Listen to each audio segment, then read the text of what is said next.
Hello, everyone. Now, for those of you that are current Eve Echoes scoundrels, you might think, well, this isn't Eve Echoes. But for those of you that kind of know me beforehand, you'll know that I did play quite a lot of TFT. And TFT was a rather large part of my channel and part of the reason that I had a bit of growth following my sort of departure from auto chess. So I'm just going to let you know that I'm obviously going to be doing both Eve Echoes and TFT content now. TFT Set 4 is out. Usually at the start of a TFT set, I'll do a complete beginner's guide. So if any of you from Eve Echoes are interested in giving TFT a go, it is available on your mobile, and it is like a strategy game. It's quite fun and quite casual. So if you ever need a break from the very harsh realities of space, TFT is quite a fun game to play on your mobile device. But it is also obviously available on PC in the League of Legends client. By the way, thanks to G2A for sponsoring the channel. So those of you that might know, I got a little bit burnt out on TFT Set 3.5. Like the set just went on for too long, and I wasn't getting any enjoyment playing it. And I was really enjoying, and still am very much enjoying playing Eve Echoes. But now TFT Set 4 is out. My interest is renewed, and I'm very interested in sort of getting in there and breaking down TFT Set 4. Now at the start of, like I said, at the start of a set, I usually do a really well thought out beginner's guide. But for those of you that have been watching over the last few weeks, you'll know that I'm away in Germany. And as such, I am pretty limited with my laptop to what I can actually make in terms of videos. So today I'm going to be doing a very basic kind of like help. It's TFT Set 4 and I don't know what to build, and I'm going to be showing you the resources that I use to sort of experiment with builds and how I go about figuring out builds if you haven't been part of the PBE or you haven't watched many streams in the build up to TFT Set 4. Because a lot of content creators right now will have played the PBE, they'll kind of know what's good and what isn't. I did not get the chance to play much PBE because I was working and doing Eve Echoes. So for me, I'm coming in completely fresh-faced. And apart from watching my friend Fluffy stream a little bit, I didn't get the time to sort of spend that much time doing watching TFT streams. So first of all, I'm going to do a quick rundown of kind of like some new things. I don't usually talk about cosmetics, but something called star shards have been introduced, and this allows you to upgrade your Little Legends star without trying to search through more eggs. I wish they'd done this earlier because I've spent over like 300 euros on eggs, so thanks Riot, but that's still a nice change.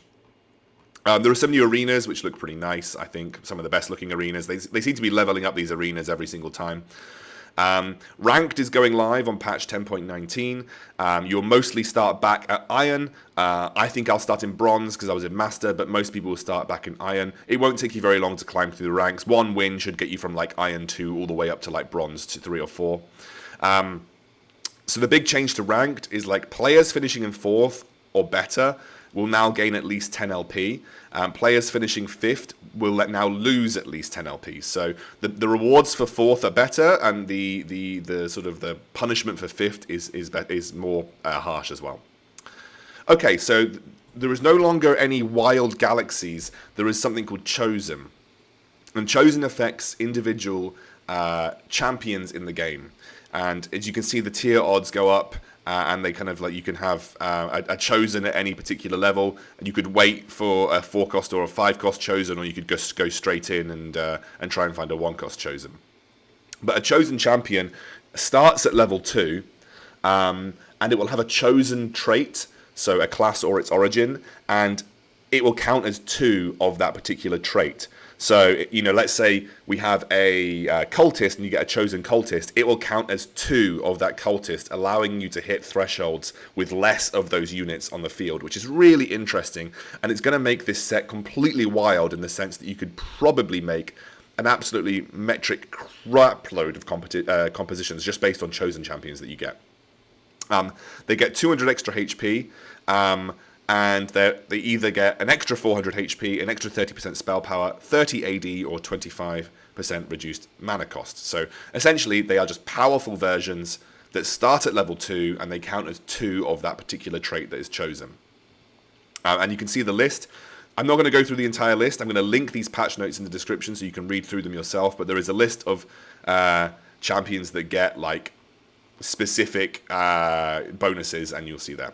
The big change here that I want to note is that leveling in the later levels, the XP has been increased. So to get to level 7, it now costs 36 XP, so that's at least 2 more investments of XP. To get to level 8, it now costs 6 extra XP, so that's another 2 levels of investment, so it's going to cost a total of 4 more, so what's 16 more gold to get from level 6 to level 8 than it would have done previously. And to get to level 9, it now costs 14 extra HP. So it's going to cost another 16 gold. So 32 gold investment extra to go from level 6 to level 9. They are really trying to make level 9 less achievable in most games. So interesting that, you know, level 9 is going to be something that you don't get every game. At least that's what Mort has always said he wanted it to be. And that's going to be the case now. So yeah. Consecutive shops will not repeat unbought champions. A little bit of a misread there. I'm going to leave it in for comedy value, I guess. This is something that was in auto chess, but essentially what it means is when you refresh a shop, if you didn't buy any of those 5 champions in the shop, the next shop will not contain those champions. Now, in auto chess, it did not mean that you could keep refreshing and whittle down the unbought champion list. It just means the previous shop will not contain. But then if let's say you go, I don't want any in this shop, the next shop will not contain any of those previous shops. If you refresh again, you could contain champions from the first shop. That's the basic way to look at it. Level 5 odds have been changed to favour 1 costs a bit more, so I'm guessing this is again trying to influence potential hyper rolls at level 5, especially for Moon. I think it's Moonlight champions. Odds at level 6, again, going back to favour 1 costs a bit more and taking the value of 3 costs. And at level 7, they are favouring 2 costs and 3 costs. No, just 2 costs a little bit more. So they're trying to make it so that 2 costs and 1 costs are more available all the way up to level 7, you know, giving the potential for hyper rolling compositions to be a bit more viable. Carousel basically has had some pretty significant changes. First carousel, so this is the carousel that you get when you open the game. It's 65% of a normal carousel, 11% of an offensive one, 11% of a defensive one, and 11% of utility, 1.5% for all spatulas, or 0.5% for all force of natures. But there will be no full item opening carousels. Second carousel. Most likely to get a normal carousel, most likely to get a normal carousel plus 1 spatula, and then there's a chance for 3 spatulas and 6 components. No full item carousels. And now what I want you to take away from reading through all of this is that there is going to be no full item carousels until the 5th carousel, okay? And there's a smaller chance, there's a 0.25% chance to that to be the case. And then on the 6th carousel, you know, in round 6, there's going to be half items and half random components. So they're essentially trying to reduce the Mort Dog carousels that were going on.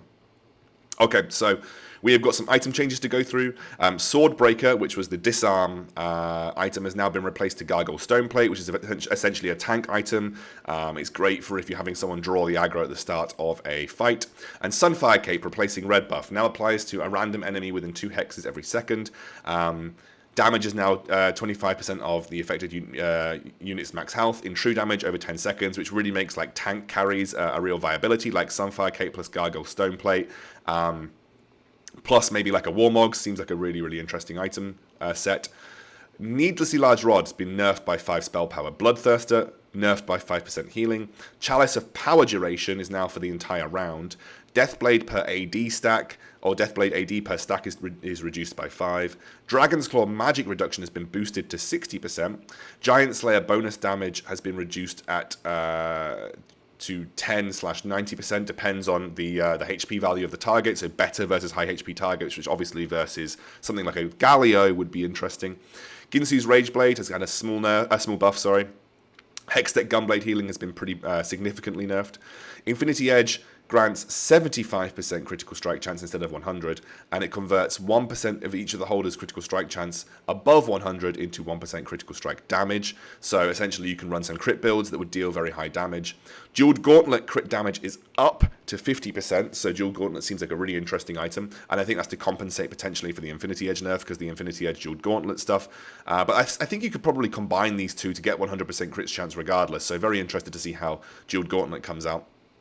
Ludin's Echo splash damage has been nerfed slightly. Quicksilver duration is back up to 12 seconds, or back up in general a little bit here. Rabadon's Deathcap bonus is down 10%, so it's going to be a slightly less powerful item. Runan's Hurricane bolts can now cause critical hit, and they have unlimited range. So even if you are not in range of a target at the back of the board, if you are attacking a target that's close to you, the bolt will seek out, I guess, the nearest closest target. So Runan's Hurricane value has gone up. Spear of Shojin is now 5 mana per auto, which for me makes it more viable on it definitely makes it more viable on lower mana cost champions, but also makes it viable on like high attack speed champions.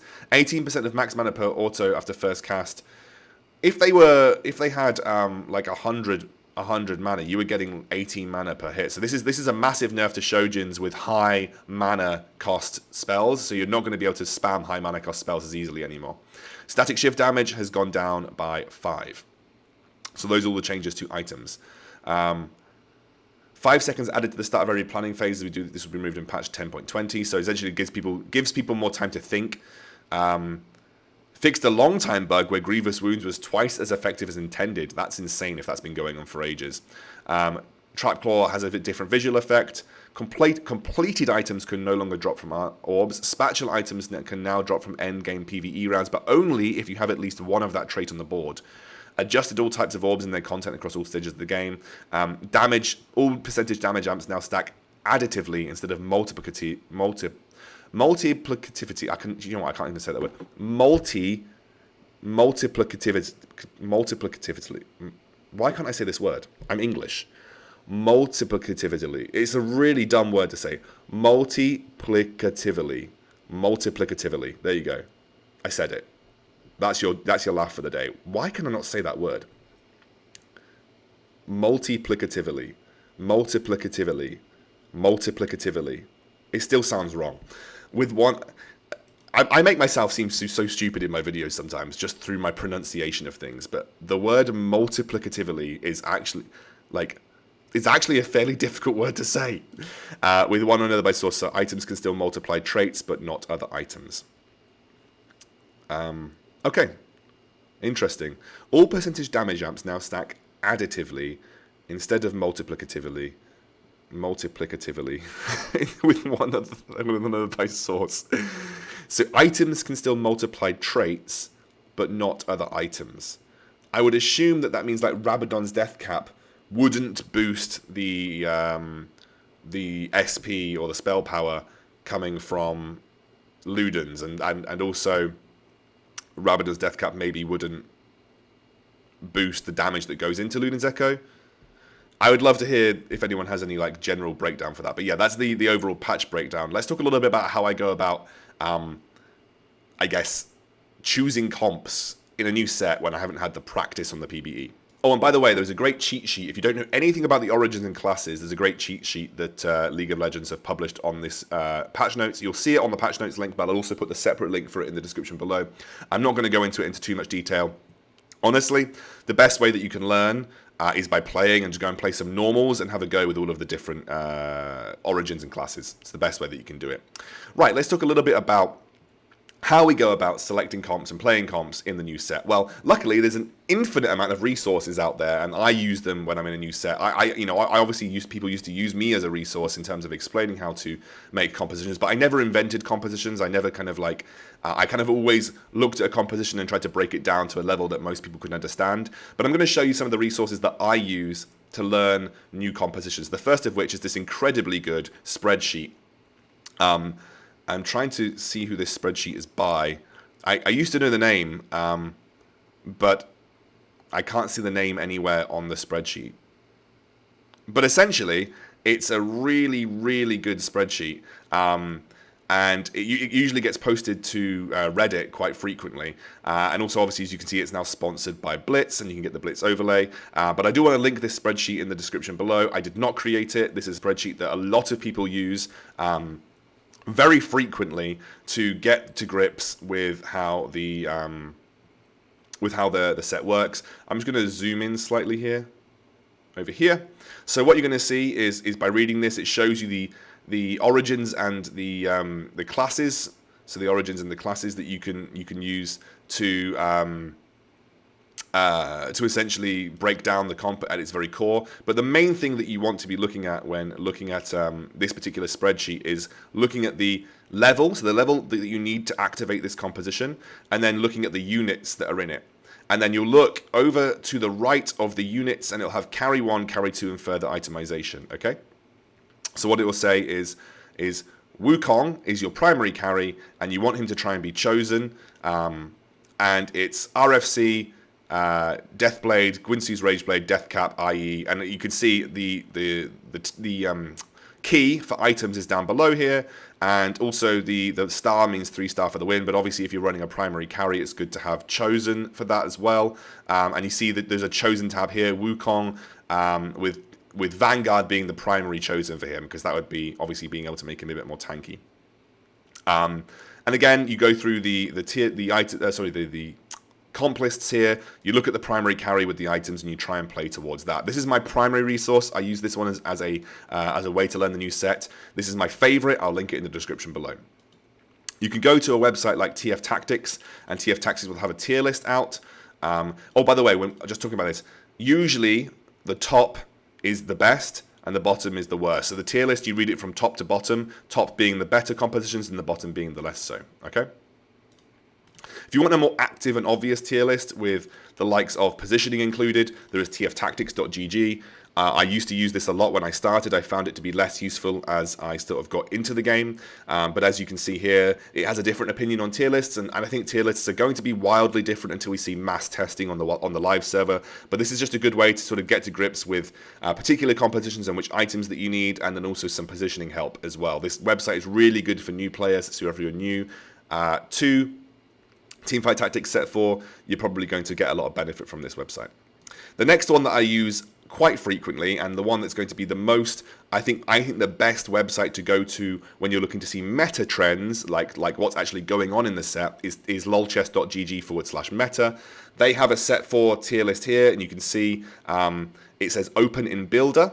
So you'll be able to look at a composition, so 8 cultists, for instance, open in builder, and that will bring you up to the very familiar look of this here, which you probably recognize from a lot of my TFT videos. It'll open up in builder, and you'll be able to see some positioning as well as some items for this composition. So plenty to look at and do when it comes to TF Tactics. And one of the great things about LOLchess rather, is if I was to go to meta trends, you need to give it a bit more time, but as you can see, it hasn't collected data. It will show you which compositions are winning more frequently than not, and it will show you which of the compositions across a worldwide basis are doing well and which compositions are not doing as well. And that's where meta trends comes through. It's a really useful tab, and I'd recommend after a few days going and check it out, because it will have some data that it has collected. And those are the 3 main websites that I use to get into a new TFT set and also get to grips. But I would thoroughly recommend you start playing normals to begin with, find how Chosen and different origins and classes work, and essentially dive right into it, give it a go, just experiment and have fun. Right, I'm going to start playing some TFT Set 4. I don't know about you guys. I will see you very soon.